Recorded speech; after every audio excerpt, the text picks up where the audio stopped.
Así que de nuevo estamos acá en Hablemos de Bitcoin y esta vez vamos a estar hablando con Bitcoin Q&A, quien es un Bitcoiner seudónimo, con el que vamos a conversar sobre la importancia de crear espacios educativos, recursos educativos como el que, bueno, estaremos conversando sobre él, bitcoinqa.com, y además sobre temas como la privacidad y sobre todo los mitos y los errores que solemos cometer con Bitcoin. Pero antes, y agradeciéndoles a las personas que ya se conectan con nosotros, antes vamos a pasar un breve mensaje de nuestros patrocinantes, en este caso leden.io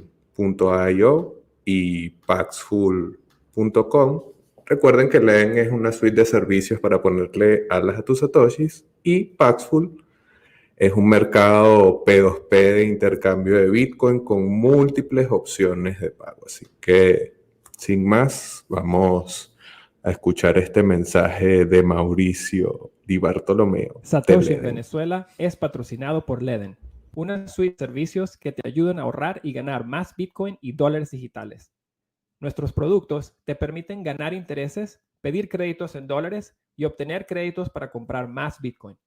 Nuestras cuentas de ahorro en Bitcoin y dólares USDC, en colaboración con Genesis, ofrecen las mejores tasas de interés en el mercado, trabajando con la institución más establecida y con mayor transparencia de la industria. Puedes comenzar a ganar el 6,5% anual en tu Bitcoin y el 10% anual en tu USDC desde ya, y mantendremos estas tasas por el resto del año. Nuestro servicio B2X, exclusivamente en Lend, te permite utilizar el Bitcoin que ya tienes para obtener un crédito en dólares y comprar el mismo monto de Bitcoin, utilizando un crédito respaldado por Bitcoin para duplicar el monto de Bitcoin que posees. Y si necesitas dólares, pero no quieres vender tus Bitcoin, puedes seguir siendo el dueño de tus Bitcoin y obtener un crédito en dólares en 24 horas. ¿Quieres ponerle alas a tus satoshis? Aprende más en leden.io. Y ahora también un mensaje de paxful.com. Hola, mi nombre es Isabel Quintero y hoy les voy a contar cómo envío dinero a mi familia usando Paxful. Como estoy en Colombia, voy a la página de Paxful y busco comprar Bitcoin con pesos colombianos. Generalmente uso transferencia bancaria, pero también puedo utilizar otras formas de pago como Nequi, PayPal y hasta tarjetas de regalo. Si tengo prisa en enviar el dinero, busco una oferta de compra de Bitcoin en Venezuela.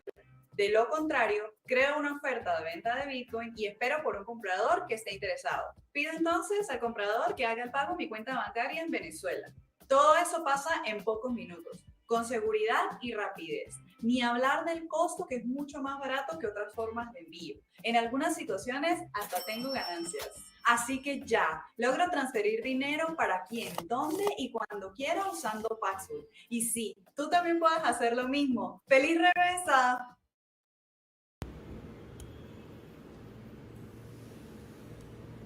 Y bueno, también aprovechar este momento de publicidad para recordarles que se suscriban al canal de Satoshi en Venezuela, que es donde ocurre la magia actualmente. Como nuestro invitado es de habla inglesa, yo voy a estar haciéndole las preguntas que vamos a estar intercambiando hoy en español y luego se las hago directamente a él en inglés, va a responder él en inglés, luego yo traduzco y así vamos a ir para que nuestra audiencia hispana pueda disfrutar de esta bastante divertida conversación que vamos a tener hoy.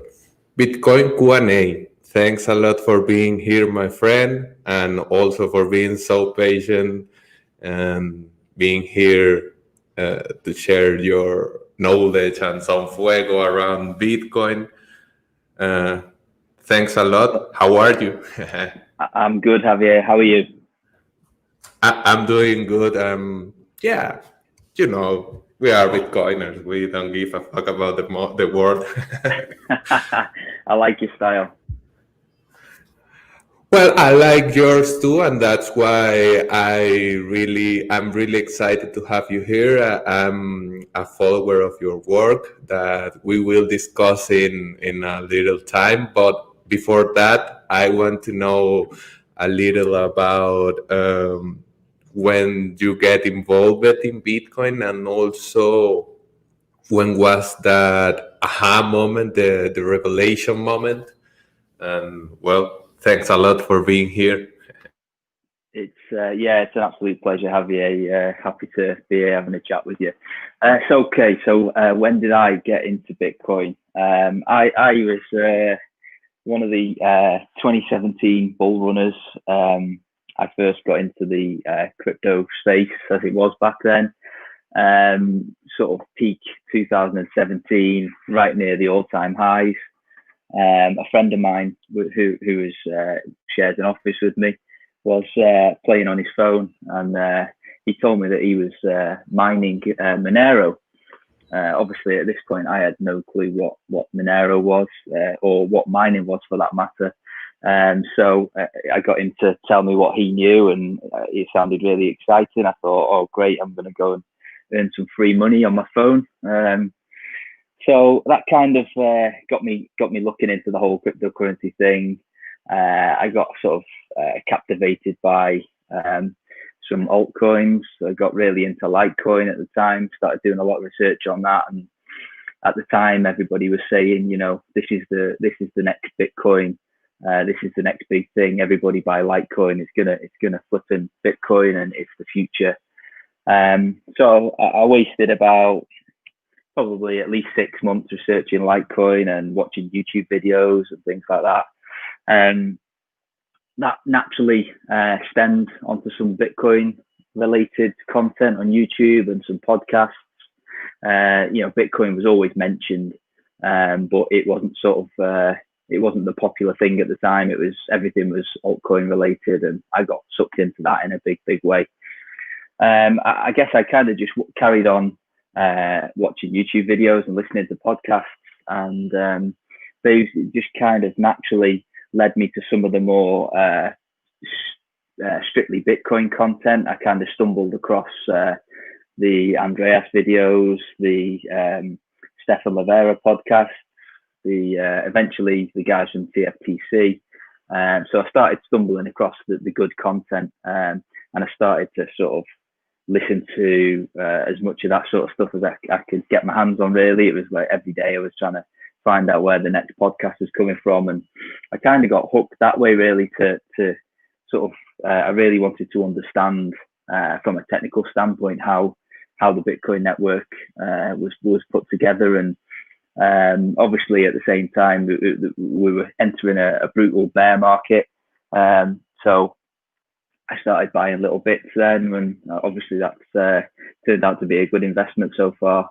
But throughout this, since late 2018, when I've really been sort of Bitcoin only, it's just been a daily quest, really, to see how much I can learn, from podcasts and books and Twitter and Telegram. And there's been some really kind people out there that have spent a lot of time with me to help me, understand this sort of thing. I mean, I'm by no means an expert right now. I don't think anybody ever really fully understands Bitcoin. It's quite it's a very deep rabbit hole. I think you'll agree. And I just love the fact that, we are all really, really, if you're here now, we're still pretty early in this, what I think is a technological revolution. And I'm just really, really excited that, I'm here and I'm early, and I just think it's really exciting that everybody can play a part in this. And yeah, that's about it for my my rabbit hole story. Excellent, friend. I will translate a little about this answer. Yo le pregunté a Bitcoin Q&A sobre sus inicios en Bitcoin y cuándo fue el momento revelador como tal, cuándo se da cuenta que le interesa Bitcoin específicamente o que Bitcoin es algo realmente significativo, algo que llaman los angloparlantes el momento, el aha moment. Me dice que su primera experiencia fue en 2017. Un buen amigo le dijo que estaba minando Monero y a él le interesó mucho esa idea de poder ganar dinero a través de un hardware haciendo gasto de prueba de trabajo y dijo, bueno, voy a poder ganar dinero incluso con mi teléfono. Sin embargo, no se queda con la minería y a pesar de que estuvo cautivo en múltiples criptomonedas, dice que estuvo investigando particularmente mucho Litecoin, incluso unos 6 meses dedicados exclusivamente a investigar y aprender sobre la tecnología de Litecoin, que como pueden revisar y como seguramente algunos ya saben, es un copy-paste de Bitcoin. Dice que en ese momento no había tanto contenido como hay hoy en día. De hecho, nosotros somos prueba de eso. Y que, sin embargo, Bitcoin era mencionado en cada uno de los podcasts y los videos que había escuchado. Hasta ese momento había escuchado especialmente a Andreas Antonopoulos y el podcast de Stefan Livera, a quienes desde Satoshi en Venezuela también recomendamos que escuchen y investiguen, acompañen su investigación con ellos como fuente, son un par de muy buenos investigadores. Quiso empezar a entender desde un punto de vista técnico el funcionamiento de Bitcoin y ahí es cuando comienza su real caída en el agujero del conejo, que coincide además con el mercado bajista de 2018 y bueno, en ese momento cambia la perspectiva más hacia el enfoque de Bitcoin Only desde 18, aprendiendo tanto con los podcasts, como con los videos, como con la conversación en Twitter, como con los grupos en Telegram. Siempre las comunidades tienen muchos lugares a través de los que comunicar este tipo de conocimiento y bueno, al final dice que es un gran agujero del conejo y que considera que es también una revolución tecnológica que le interesa sobremanera.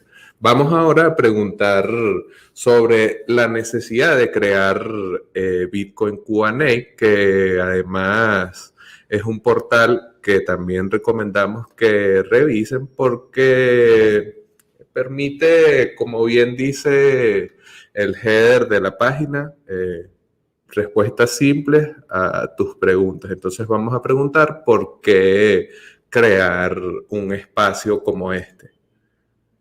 Bitcoin Q&A. Why did you create this place after all this path that you run learning about Bitcoin? Why did you decide to build BitcoinQA.com?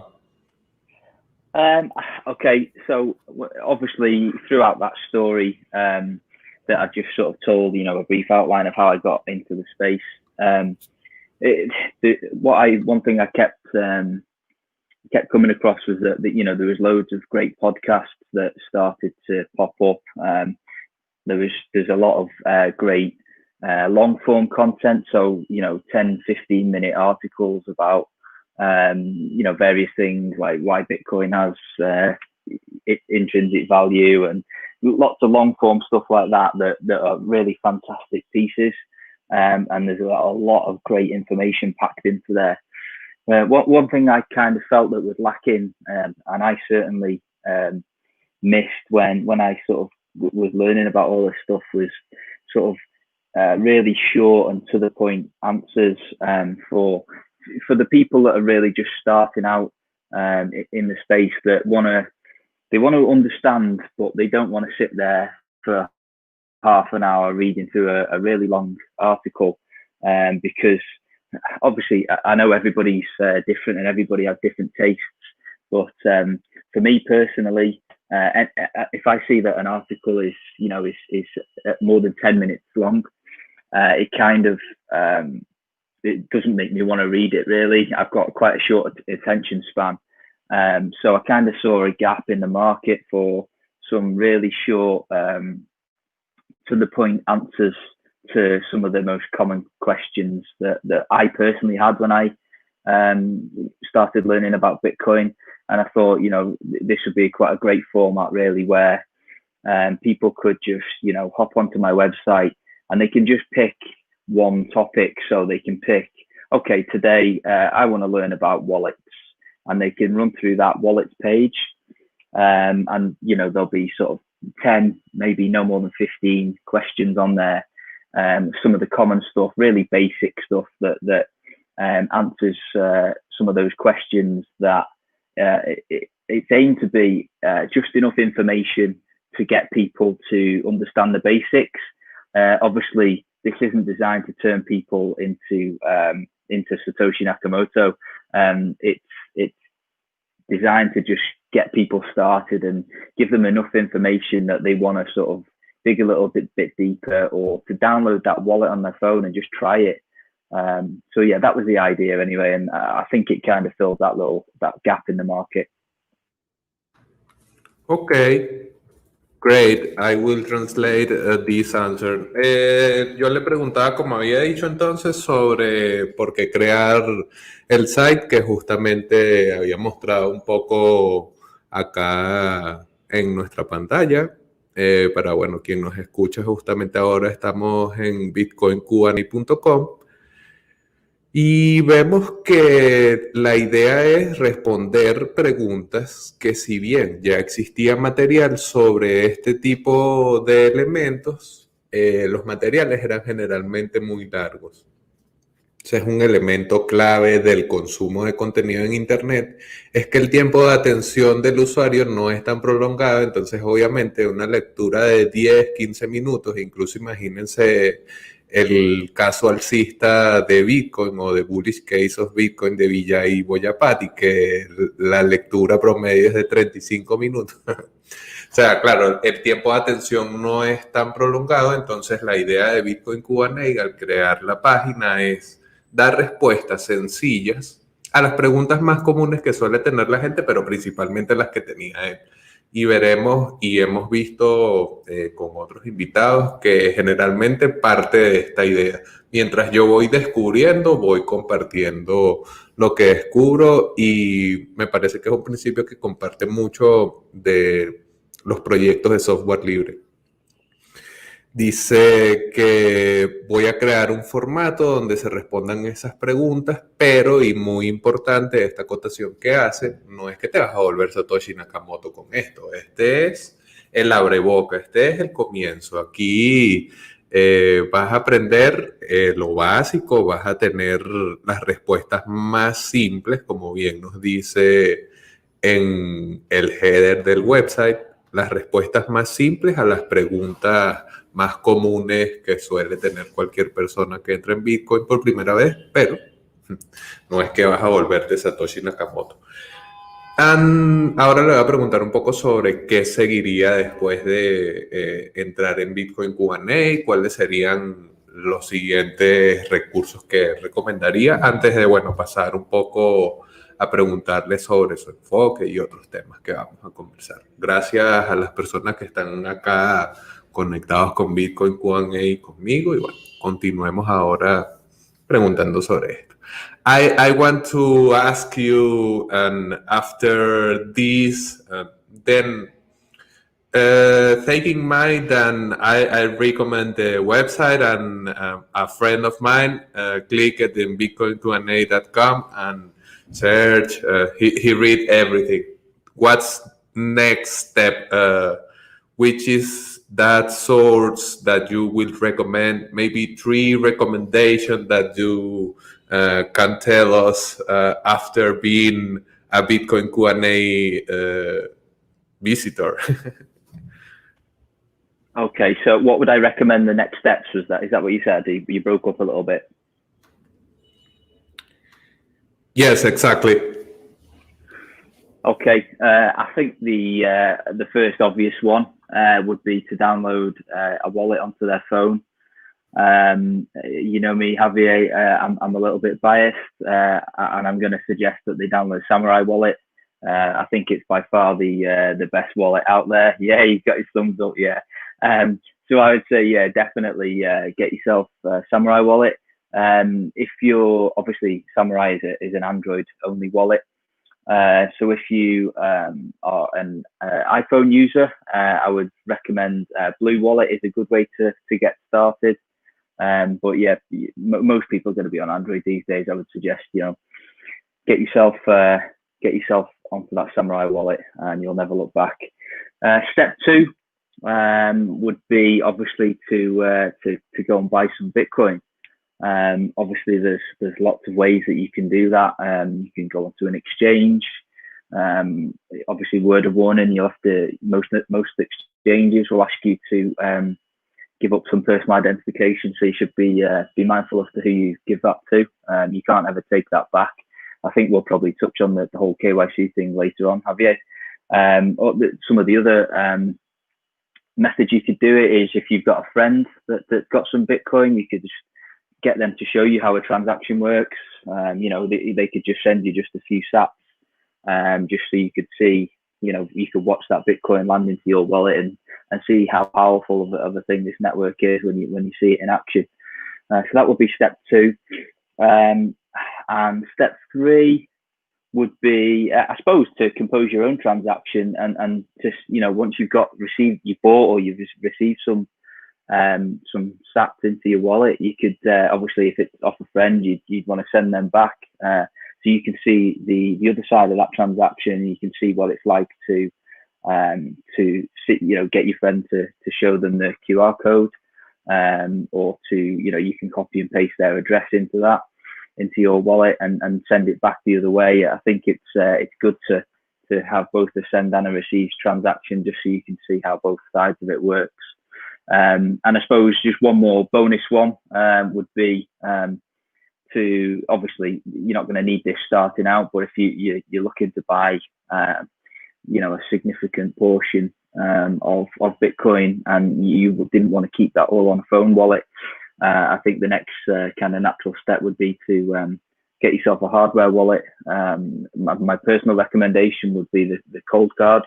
I think it's by far the way the best and most secure of all of the popular options out there. But I would stress that if you're just starting out, don't worry about hardware wallet straight away. Just get yourself a little bit of Bitcoin. You don't need to buy massive amounts just to test it out. Just get it onto that phone wallet, transact with a friend. Just have a play about with it. If you fuck something up, the worst case scenario is you might lose a couple of dollars. It's not the end of the world. But yeah, just have a play with it, get those transactions, and just get underneath it, see how it works. Because I think you'll be pleasantly surprised at how easy it is to do. Okay, thanks a lot for this, and I will translate these ideas. Le preguntábamos entonces cuáles serían los siguientes pasos después de haber revisado y, bueno, dado un buen paseo por Bitcoin Q&A, que incluso está traducida al español, y nos comenta un pequeño set de pasos que seguirían. Claro, ya después que has revisado, descargar un monedero, nos dice que ahí está Biasset, que está comprometido en cierto modo, y recomienda Samurai Wallet. Nosotros acá también recomendamos Samurai Wallet. Yo incluso lo he dicho cuando me han entrevistado a mí. Hemos tenido a Samurai Wallet hablando acá.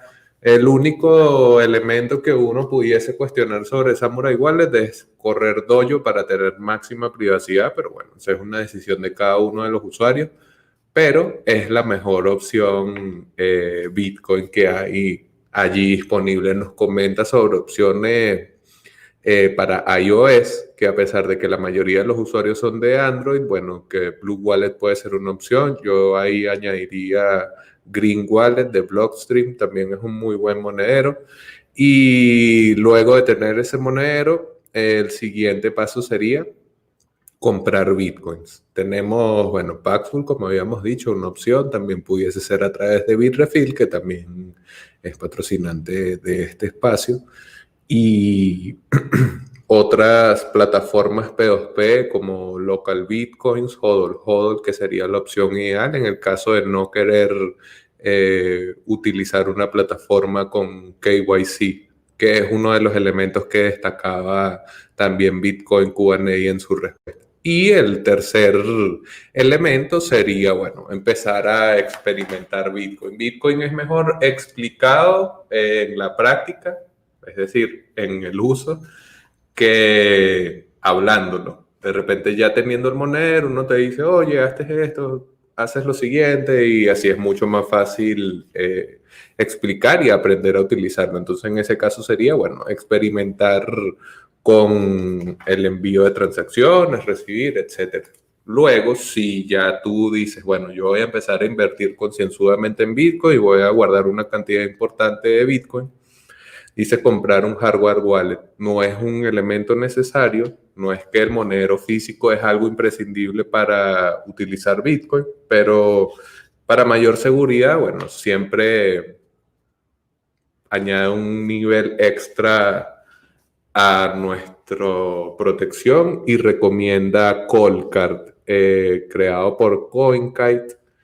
Y además aprovechar de decirles que vamos a tener a Rodolfo Novak acá invitado prontico en el canal. Y vamos a preguntarle a ver si es tan bueno ese Coldcard. Así, luego de haber traducido un poco acá las ideas de Bitcoin Q&A y además sobre las recomendaciones propiamente que pueden conseguir en la página, les vamos a mostrar el link. En Recommendations, dentro de Bitcoin Q&A, pueden encontrar otro setup ahí para seguir avanzando. Ya hemos conocido parte del proyecto, ya hemos indagado un poco en cuáles serían los siguientes pasos luego de estas preguntas las respuestas más simples a las preguntas más comunes. Entonces ahora creo que podemos empezar a preguntar directamente sobre el foco que lleva ahora Bitcoin Q&A, Bitcoiner seudónimo, entonces por allí quizás la privacidad tenga algún significado. Bitcoin Q&A, can you tell us about the focus on your work right now? Is it privacy? Is it no KYC? How it is related to Bitcoin? Okay, yeah, a lot of my recent articles have been particularly focused around, sourcing, helping people to source Bitcoin without going down the easy KYC route. So buying off exchanges like Coinbase and things like that, where you have to give up a lot of your privacy and your personal information to be able to buy Bitcoin on these sites.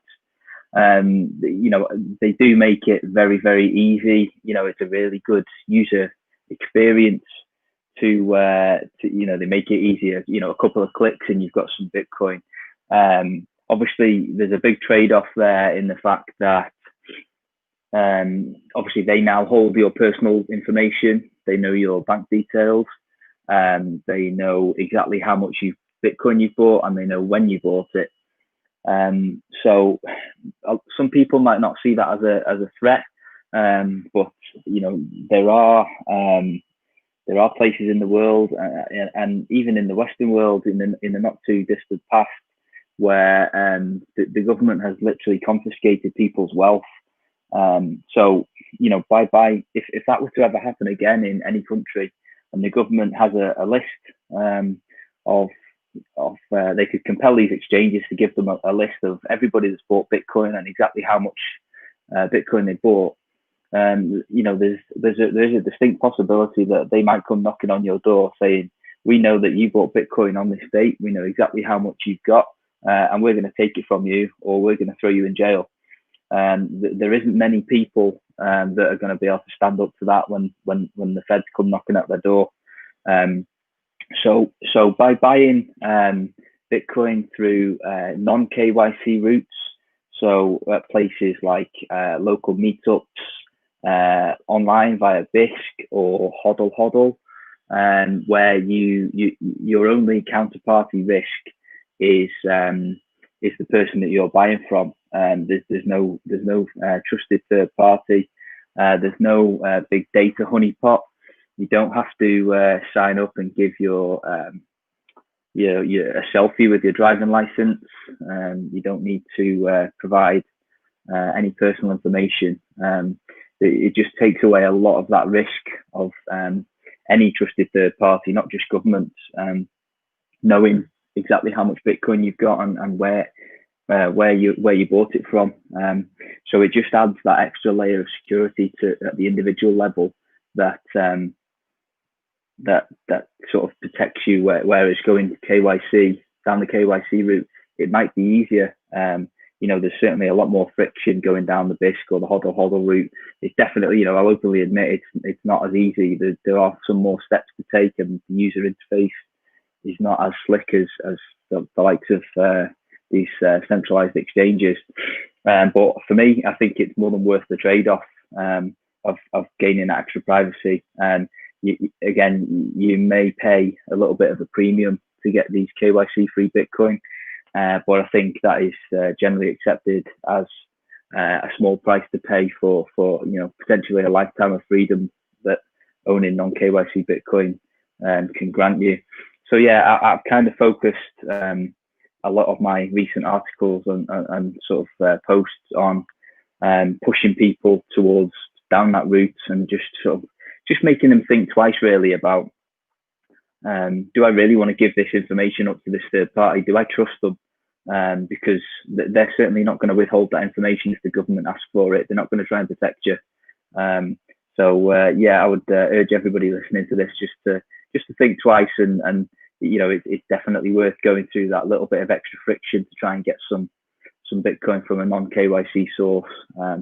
Much of my work has been focused on that, and I think it's really, really important, and hence why you can hear me talking about it quite a lot and posting about it quite a lot. I think I do feel there's a wave building around this, and it is gaining some momentum, and I think that's helped by obviously people like me and you talking about it, but it's also thanks to the guys that, again, like Bisq and hodl and the people that are building these tools that allow they're slowly making it easier. They're improving that user experience, and I think the easier it gets, the more likely people are going to gravitate towards that, and we'll start to build that no KYC bubble, and hopefully one day maybe no KYC Bitcoin will be the norm, but I think we're a long way from that yet, unfortunately.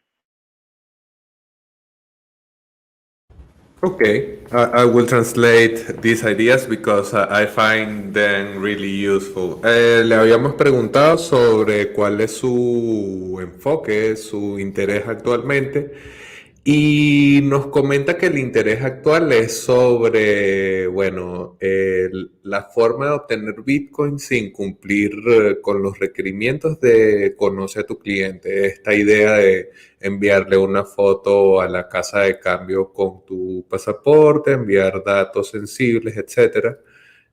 Los sponsors de Satoshi en Venezuela cumplen con este tipo de procedimientos, pero yo personalmente recomendaría que si uno puede conseguir caminos KYC, sin KYC, los siga, porque en algún momento esa data puede verse comprometida. Ojo, y es una política de las empresas para poder mantenerse a flote, y entonces ahí entra en conflicto los intereses de las empresas con los intereses de Bitcoin como dinero para las personas, pero bueno, para que quede claro ese elemento allí. El enfoque en no comprar Bitcoin de una manera anónima, en donde puedas utilizar esos Satoshi siempre sin ningún tipo de problema.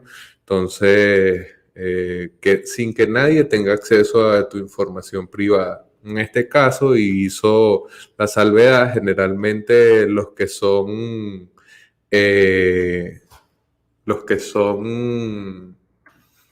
centralizados, las plataformas centralizadas y que cumplen con KYC son mucho más sencillos de utilizar. Acá estamos mostrando algunos de los links. Igual van a estar añadidos en la descripción del video.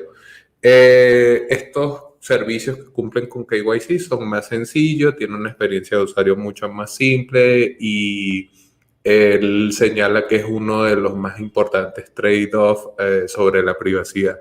Mientras más sencilla es la experiencia de usuario, probablemente más privacidad compromete el usuario. Esto se ve a cualquier nivel de servicios, pero especialmente en los on-ramps, como es el caso de lo que estamos nombrando ahora mismo.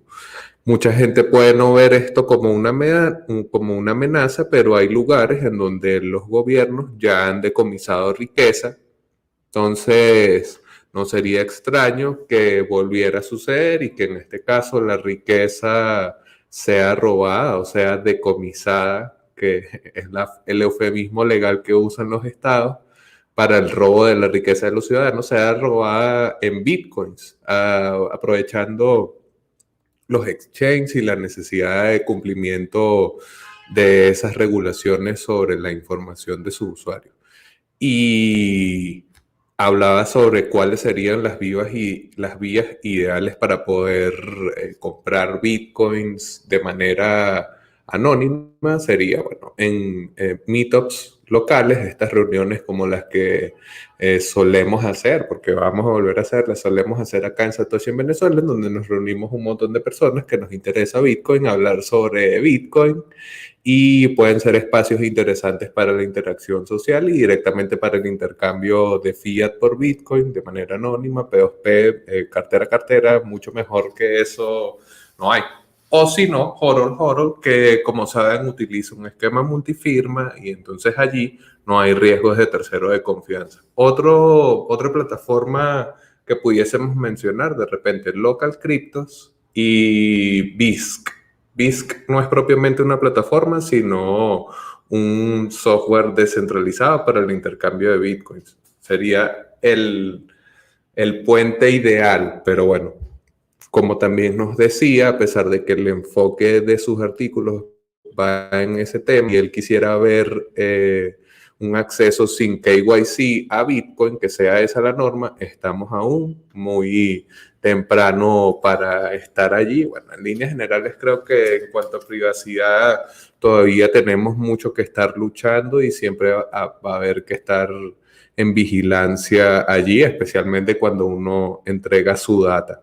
Ya hemos conversado sobre sus intereses, entonces ahora vamos a preguntarle sobre la privacidad. My friend, why do you think that privacy is important? Because you are a pseudonym Bitcoiner and also a not KYC advocate and also a privacy advocate. But why it matters in your opinion? And how is that related to Bitcoin? Yeah, obviously, I think first and foremost, I'm pseudonymous mainly to protect my family. Obviously, I'm sure that the government, you know, if they wanted to come and find out who I was based on my online activity, I'm pretty sure that with the resources that they've got, it probably wouldn't take them all that long to suss out who I am. It's more for me, it's so that I can sort of interact with people like yourself and I can help educate people without sort of putting, you know, myself physically at risk from attack or theft or, you know, basically I don't want to paint a target on my back, and having being pseudonymous online gives me that opportunity that I can go out and I can go out and help people without fear of any retribution. To answer your other question about why is privacy important, I think, you know, if you look at the world stage, we're kind of on a bit of a slippery slope, if you ask me. You know, cash is particularly in the UK where I live, cash is being eroded, it's being taken away. and everybody's being pushed towards using app payments or card payments, their credit cards, which it's really, really convenient. It's easy to do. If I want to go and pay my friend back £10 for a couple of beers that he bought me, I can go and do that in a couple of seconds, and it's nice and easy. But the problem is with the digital government currencies, which most of them almost certainly are nowadays. They can track every single thing that you do. So if I wanted to send some money to somebody that the government didn't agree with, if I use the normal payment rails to do that, I'm going to get myself into some deep water. So I think that's kind of where Bitcoin comes in the fact that this technology, it allows you to pay whoever you want, whenever you want. It allows you to receive from whoever you want, whenever you want, anywhere in the world. There's no chargebacks. There's no popular Bitcoin addresses and blacklisted addresses. Well, at least from the network level, anyway. So I think that's one of the powerful properties of Bitcoin, that our personal privacy is being eroded almost by the day, and Bitcoin is a tool where we can take that back. I guess that kind of links kind of nicely really into the KYC that we touched on earlier, and why it's so important, because people seem to think that Bitcoin is completely anonymous. There's no names on the blockchain. Which when you first come into the space, you think, oh great, I've got this completely anonymous money, and then you go onto a KYC exchange and you give them your name and address and your photo, and you buy Bitcoin from them, and you're effectively tagging those Bitcoins to your personal address, and the very nature of the blockchain that Bitcoin operates means that everything is 100% transparent.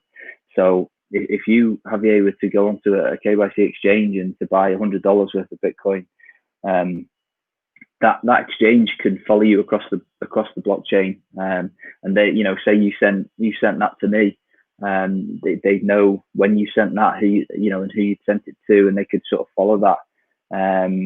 So the Bitcoin at the moment is not the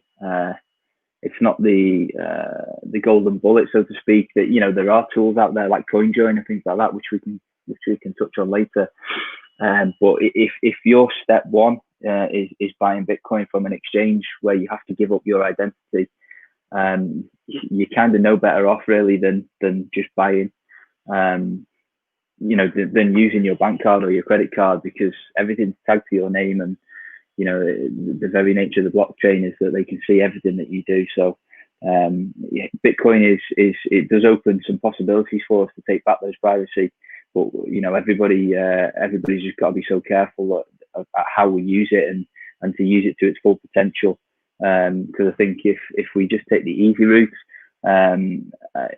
we're effectively just giving up all of that privacy that Bitcoin can potentially grant for us.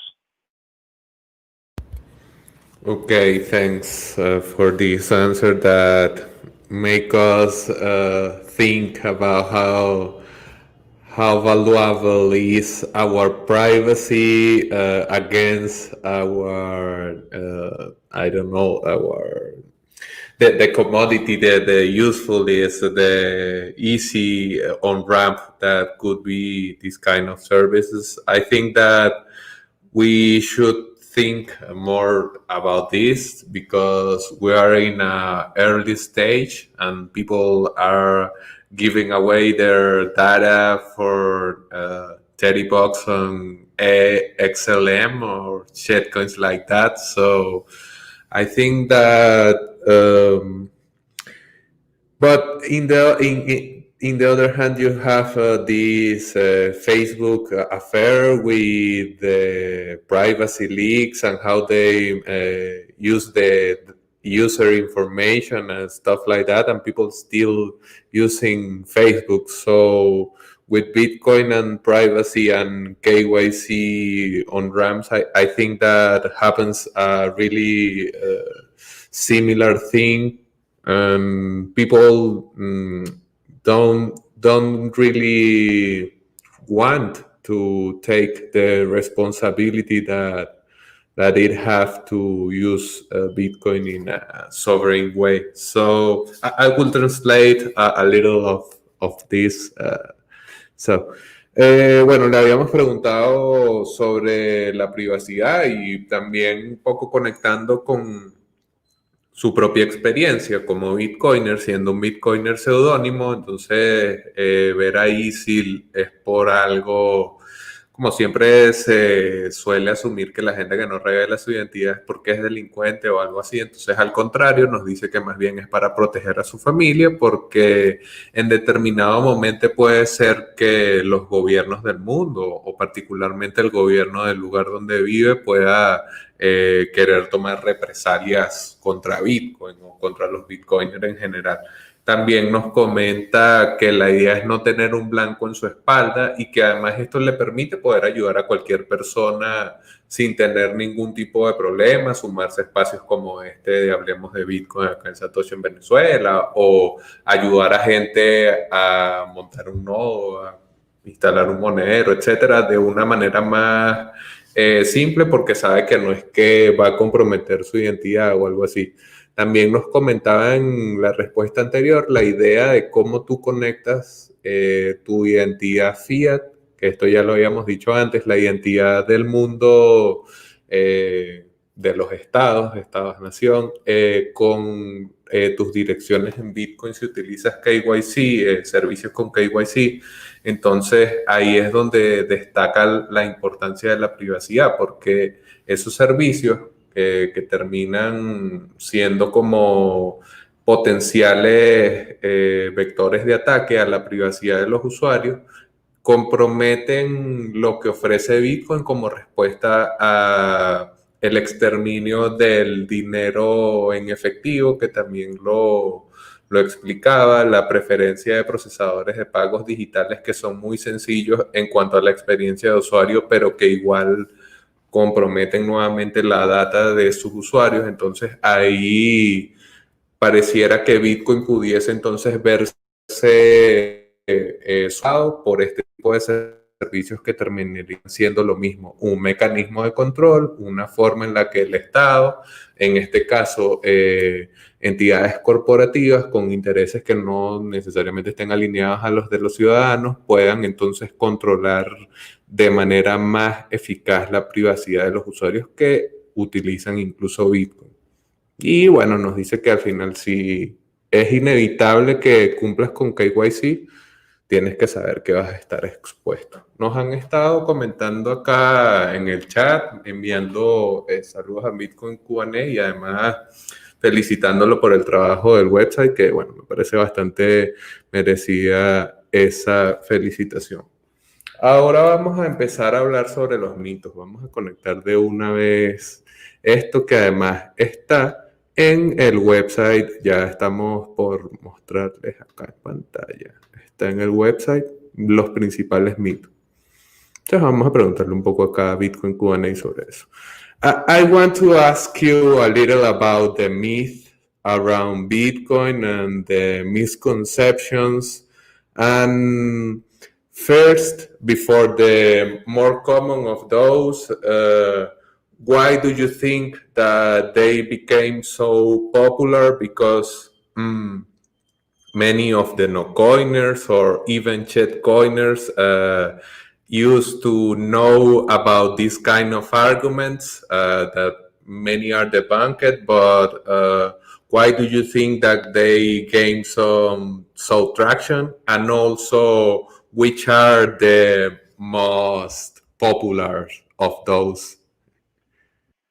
Okay, I think there's a very simple answer to the first one as to why they came so popular, and that's the mainstream media. It depends how much of a conspiracy theorist you are as to whether you think that they're doing that to to deliberately try and harm Bitcoin and to stop its progress, or you could just look at it from the viewpoint that they just, Bitcoin is a technical thing, and the people that are writing these articles that say that, well, you've got them up on the screen there, the people that are writing these articles that they just don't understand, and that they're just generally accepting that the first thing that they think of is the truth. And obviously we as Bitcoiners know not to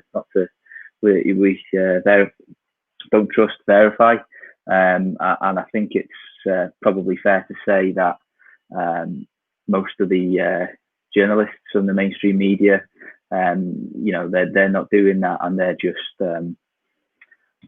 writing whatever's going to get them the headlines. And unfortunately, because that's the style of media that most no coiners tune into, that those are the common misconceptions that sort of gain a lot of traction. And there's a lot of if somebody who's not a Bitcoiner sees on the news that Bitcoin is money for criminals, and they go and tell their friends, and then their friends tell their friends, and so on and so forth, and it just spreads like wildfire. And obviously, Bitcoin is a very small community comparatively to the rest of the world. So we can shout as loud as we can to say that these things aren't true, or these things are only half true. But unfortunately, the mainstream media has got a far greater reach than you or I have. So in terms of which ones are the most common ones, I would say probably Bitcoin is money for criminals. I think that's one that I particularly heard a lot of when I first came into the space, was that Bitcoin is supposedly this anonymous money that terrorists use to finance their endeavors. And I think I'm not saying that doesn't happen. It's, at the end of the day, anything that is valuable will be used as money, whether that's cigarettes in prison, or an internet money, or bits of paper with dead presidents on the front of them. I'm sure they've all been used to finance some illicit activities to varying degrees. One thing I would probably add to that is that obviously we've talked about the Bitcoin blockchain being completely transparent, so it actually probably doesn't make sense in its current setup for people to use, bad actors to use a money that can be quite easily tracked with some surveillance tools. Another myth that is probably quite common, I would say, is that Bitcoin's too volatile. You see it in the news all the time, and obviously we see it on a almost weekly basis. Bitcoin's dropped 20% this week, and people are getting wrecked. And while that may well be true, obviously, I think what people fail to understand is that this is a new. Well, the world isn't exactly sure what exactly Bitcoin is. It's still trying to figure it out. Is it money? Is it a store of value? Is it a method of exchange? So obviously, while the world is trying to price this new asset that it's never come across before, I think it's only natural that we do see those quite colossal price swings in both directions, and that should be expected. I'll probably cover off one more. What have we got? So we've done the criminals one, we've done the volatility one. Another one is obviously if you were to explain that Bitcoin is just computer code, one of the first questions I personally had was, if it's just code, why can't somebody just copy it? Which again, as you can see there, you've got it on the screen. It's technically speaking, somebody can just copy it, and lots of people have. Hundreds of people have. How many Bitcoin copies have we seen over the years that have come and gone, and to varying degrees of success before they just fade into the abyss. So yeah, technically speaking, anybody could come along and copy this. But what you can't do is copy its network effects.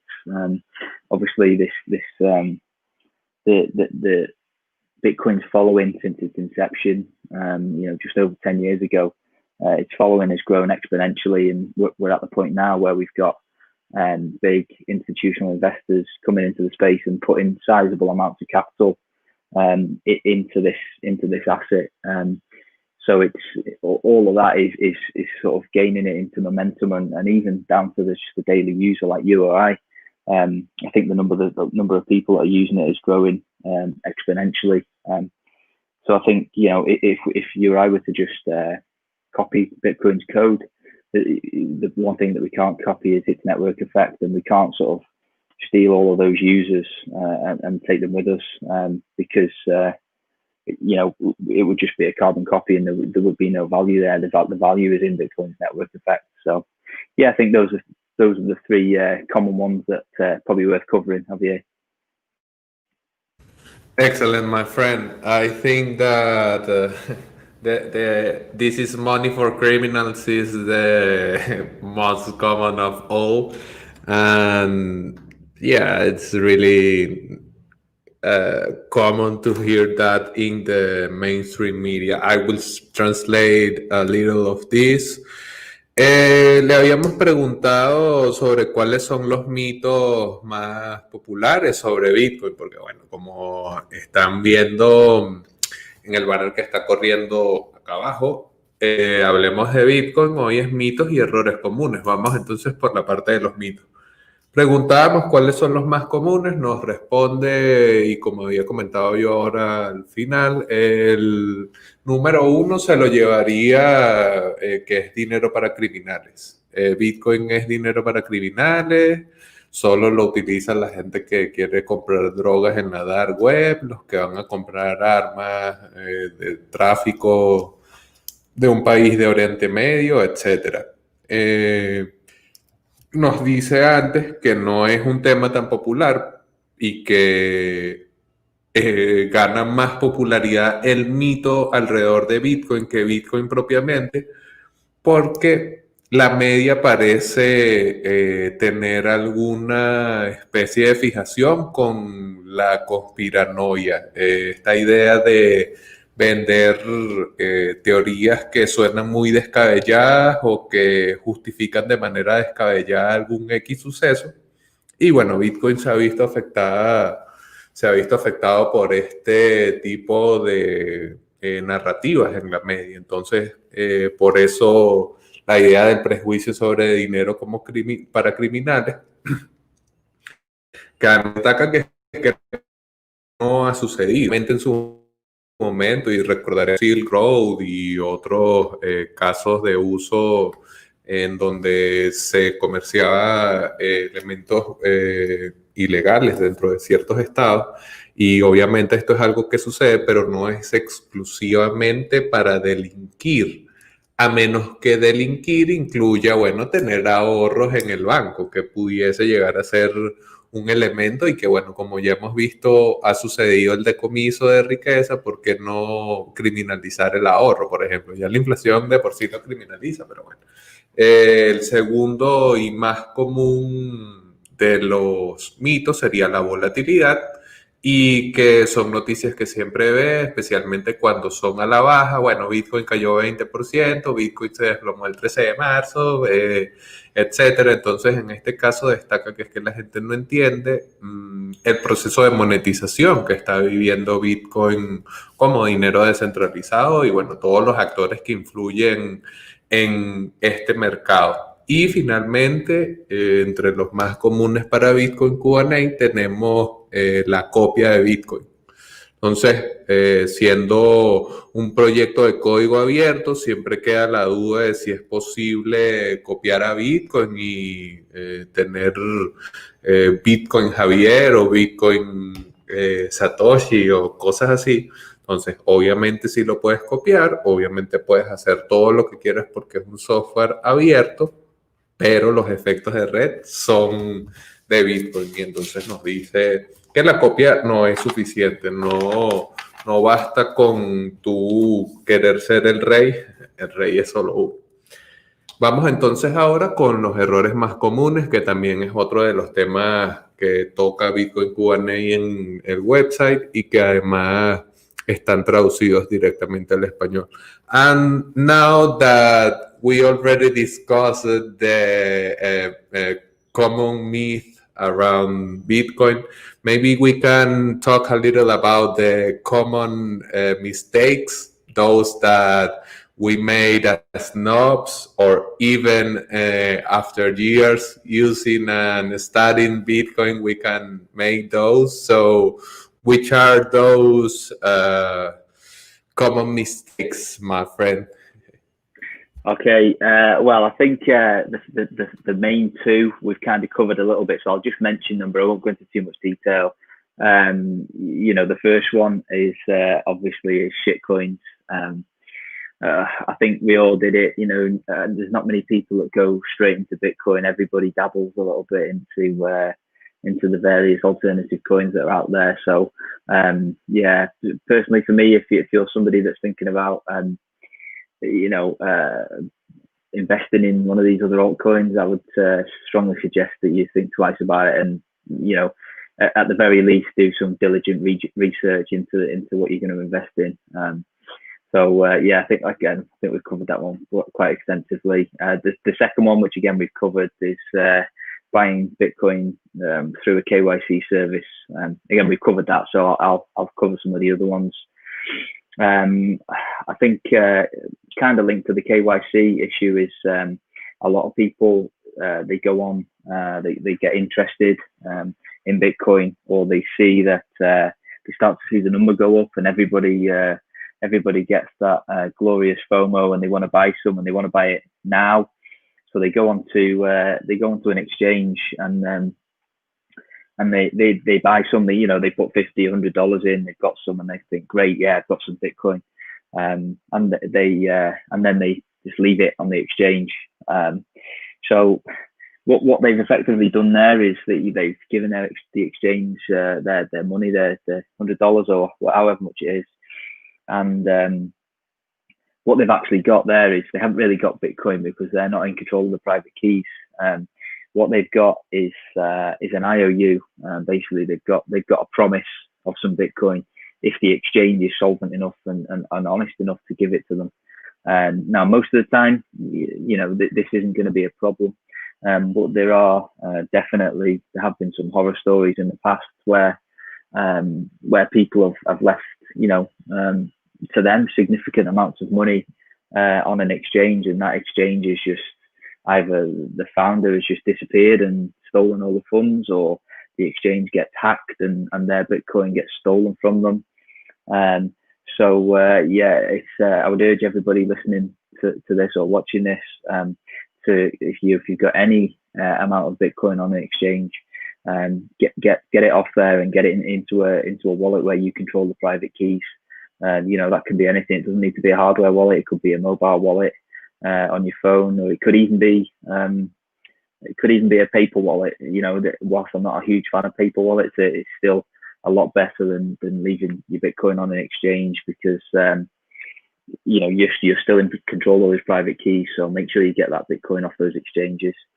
Another one we could touch on is particularly prevalent throughout bull runs on Twitter and Telegram, and that's scammers. There are hundreds of thousands, if not millions, of people out there that are scouring the Twitter and the Telegram for people who perhaps are new to the space. They've got a little bit of Bitcoin, and they want to try and scam them out of it. So there's all sorts of different scams where people have lost Bitcoin. A couple of examples of them would be where there's a promise of, if you send me 1 million Satoshis, I'll send you 2 million back. Obviously, these that fall for this, unfortunately, you never get anything sent back. And the other way that people do it is, particularly on Telegram, this one is they'll kind of lurk in the groups of these wallets and hardware wallets and nodes and things like that. And when they see somebody post a question into the public group, they'll message them privately and say, "Hi, I'm from X wallet support. Would you like me to assist you with your issue?" And basically, what they're trying to do there is to get you to fill in your private keys, or send them your private keys and basically they're doing that under the veil that they're trying to help you, but basically what they're trying to do is steal your private key so that they can steal your Bitcoin. So be suspicious of everybody and trust nobody, not even your friendly robot on Twitter or your friendly YouTuber. I'll probably do one more. What else have we got? Yeah, I think a good one to probably touch on is trying to trade the market. You know, we touched on earlier about Bitcoin being extremely volatile. You know, it's a new asset, and the world is trying to discover, and price it accurately. Now there are lots of people out there with significant amounts of Bitcoin that can very easily move this market in one way or the other. And if you're an inexperienced person coming into the space, I think you can make a quick buck or two by trading the markets, betting on whether it's going to go up or down. The likelihood is that you are probably going to get wrecked. Trading is a very, very tough industry to make a good amount of money in. So I would say, if you're thinking about it, what I would urge you to do is to go on to TradingView, look at the Bitcoin chart and just zoom out, go right back to when it started and look at what direction that chart's going. So that should teach you all you need to know. Just buy some, hold on tight to it, and you might want to spend a little bit. It's not against the law to spend some Bitcoin and support local businesses that accept it. It's all great to go towards driving that circular economy that we're all trying to work towards. So don't be afraid to spend some, but I think you're going to be much safer just buying and holding than trying to trade these markets. So there's probably a good three to touch on, Javier. Okay, thanks a lot for this. And people in the comments are saying that great recommendation about taking care with privacy and also choosing the wallets, and also great advice on scammers. And now I will translate a little about this. Bueno, le habíamos preguntado, ya conocimos los mitos, ahora vamos por los errores más comunes. Exacto, comentaba aquí, nos da incluso 5 errores comunes. El primero sería caer en la especulación. En el caso del mercado de Bitcoin y las criptomonedas, o sea, las shitcoins, a eso se refiere, comprar shitcoins, pensar que es algo sencillo, que tu amigo que conoce mucho, entonces muchas veces esos caminos te van a llevar a perder dinero, perder preciados satoshis. Entonces dice, apuesta menos, investiga más, y como tomar decisiones concienzudosas en cuanto al casino de shitcoins. El segundo sería comprar bitcoins a través de plataformas con KYC. Nuevamente hay opciones, hay formas de evitar el KYC, y considera Bitcoin Q&A, que es uno de los errores que cometemos cuando utilizamos Bitcoin. El tercero sería no manejar las llaves privadas de tus Bitcoins. Y esto es súper importante. Si ustedes compran Bitcoin y lo dejan en Satoshi, en Venezuela Exchange, nosotros no tenemos eso, pero supongan que tenemos eso y les vendemos los Bitcoin, y a nosotros nos hackean, no hay una obligación real de Satoshi en Venezuela Exchange de responder directamente por las pérdidas en Bitcoin. Ojo, si estamos regulados, claro que hay una obligación de responder por los daños y todas estas cosas, pero no necesariamente en Bitcoin. Yo pudiese resolver y pagar en dólares. O sea, que tú pierdes esos ahorros que has venido guardando con la perspectiva de la apreciación futura, entonces no se arriesguen a que eso les suceda. No ahorren satoshis en exchange. Y una recomendación encarecida que hizo es retíralo. Si tienes, ahora mismo que nos estás escuchando, y tienes sats en algún exchange, va y la retira a un monedero en donde usted controle las llaves. Además, y en este punto toca sobre las estafas. El cuarto error sería caer en estafas, como esa muy común de envíame un Bitcoin y yo te mando dos. Él lo dijo con 100.000 Satoshi y yo te mando X cantidad, el doble. Siempre desconfiar y sospechar. Desconfiar de las personas que parecen ofrecer cosas que no son tan buenas y sospechar de cualquier persona que se acerque a preguntar por tus Bitcoin, porque nadie tiene que estar preocupándose por tu bolsillo. Y finalmente, el error de cierre de Bitcoin Q&A sería tratar de tradear el mercado, es decir, tratar de agarrar cuchillos cayendo o comprar en el bottom, el bajo más bajo de todo y salir en el tope más tope del precio. No es tan sencillo y puede, como ya nos había señalado en el primer caso, llevarte a perder dinero. Bueno, y podemos finalizar ya hablando sobre el futuro de Bitcoin, a ver qué nos dice Bitcoin Q&A.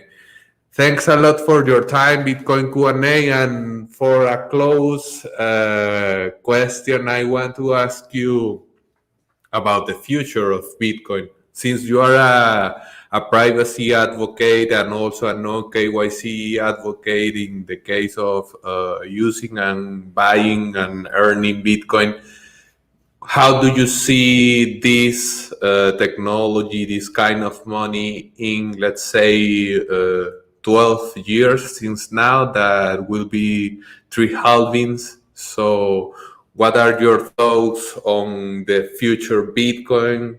Do you think that we won the fight against the state, or they won and are seated in a bunch of Bitcoins? I don't know. Yeah, I think I'm not quite as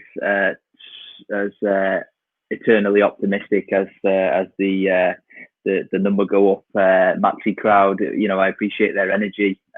I think in the long run, if we continue the way we're going, I think Bitcoin is certainly gonna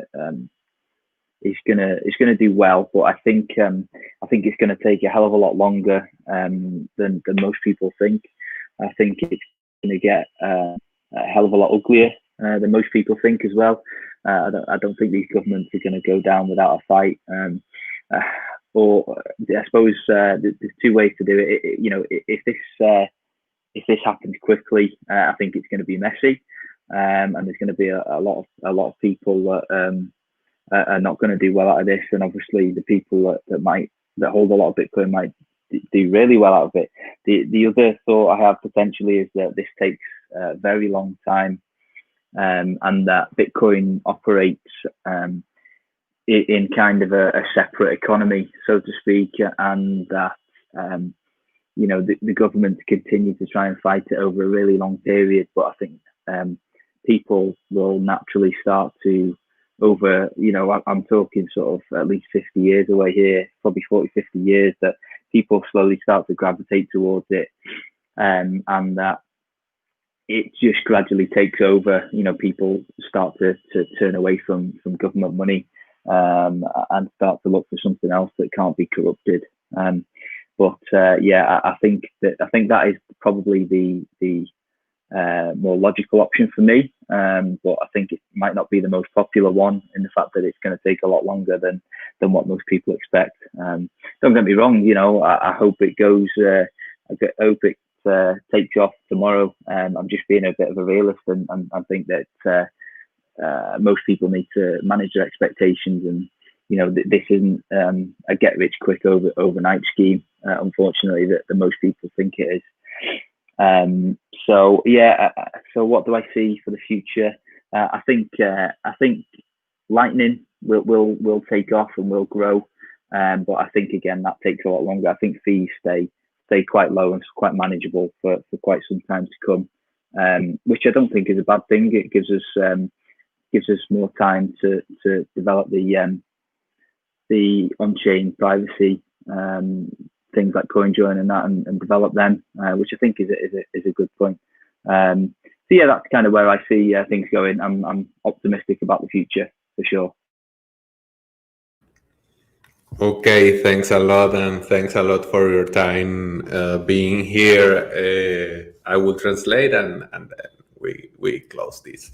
Le preguntamos sobre el futuro, sobre esa visión que tiene Bitcoin Q&A sobre el futuro, siendo un activista de la privacidad, estando preocupado por las formas de comprar Bitcoin sin KYC, cuáles son sus pensamientos de aquí a unos 12 años, que es un futuro bastante cercano, y dice que a pesar de que es bastante bullish en el sentido de la tecnología y lo que ofrece, y como una opción al dinero corporativo y al dinero de los estados, no cree que esto cambie, que el sistema fiat ceda, que los gobiernos cedan tan fácil y que pudiese tomar más tiempo del que muchos podemos creer. Entonces dice que para él, a pesar de que puede ser una opinión no tan popular, pudiese tomarse incluso sus 50 años por allí. Entonces ver que un modelo económico no fenece de la noche a la mañana, muchachos.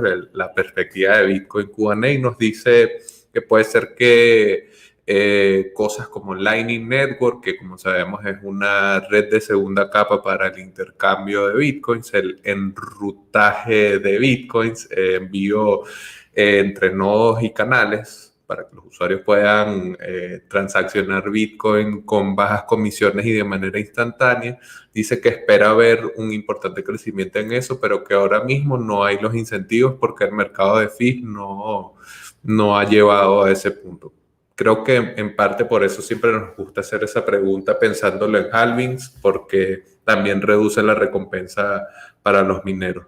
Well, Bitcoin Q&A, this is all. Thanks a lot for your time. Thanks a lot for being here with us. I have been displaying your Twitter handle, but if you want to share where we can find you, and also if you have anything to share in that anyone, tell us.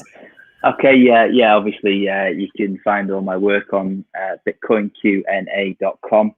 There's loads of stuff on there, you know, about wallets, nodes, CoinJoin, Lightning, recommendations, common questions. There's loads of stuff there. Take some time and have a good read through, and make sure you check out the article section as well.